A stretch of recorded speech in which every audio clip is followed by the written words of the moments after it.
Hi guys, welcome to the channel. In today's video, I'm going to show you how you can activate Mother's Day theme on Instagram. So the first step you need to do is to open Play Store and search for the Instagram. So search for the Instagram and click on Instagram, and you need to update your Instagram application.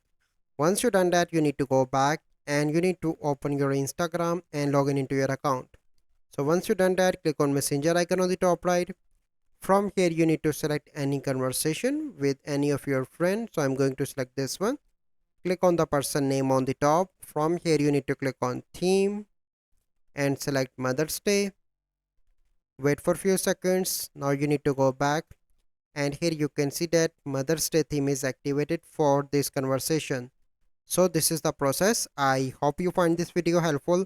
If you find this video helpful, must like this video, subscribe to our YouTube channel for future videos. We'll see you in the next video. Thank you. Have a good day.